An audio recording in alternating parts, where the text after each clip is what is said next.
మోడీని గద్దె దించడానికి విపక్ష పార్టీలు ప్రయత్నాలు చేస్తూనే ఉన్నాయి.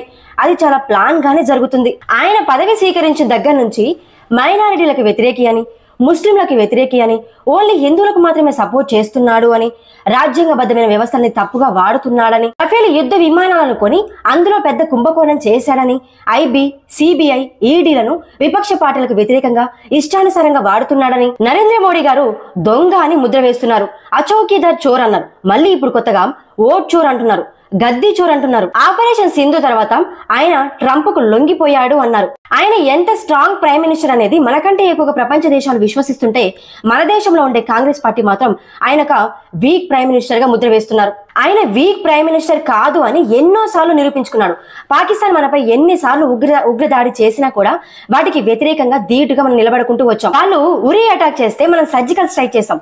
వాళ్ళు పుల్వామా అటాక్ చేస్తే మనం బాలాకోట్ ఎయిర్ స్ట్రైక్ చేసాం. పహల్గామ్ అటాక్ చేస్తే ఆపరేషన్ సింధూర్ తో గట్టి సమాధానం ఇచ్చాం. ఓవైపు పాకిస్తాన్ ఇలా చేస్తుంటే, మరోవైపు చైనా 2015లో డోక్లాం లో మనపైన ప్రతిష్టంభన రిమూవ్ చేస్తే వాటిని తిప్పికొట్టాం.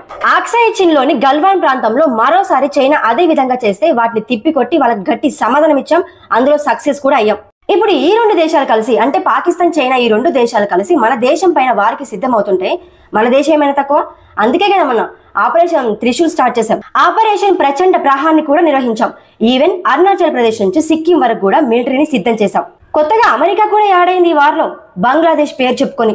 బంగ్లాదేశ్ మన దేశంపై చేస్తున్న దుర్బుద్ధి అంతా ఇంత కాదు, మనం చూస్తూనే వస్తున్నాం. వీళ్ళందరినీ ఎదుర్కోవడానికి మన ఇండియా 3 ఫ్రంట్ వారికి సిద్ధమవుతుంది.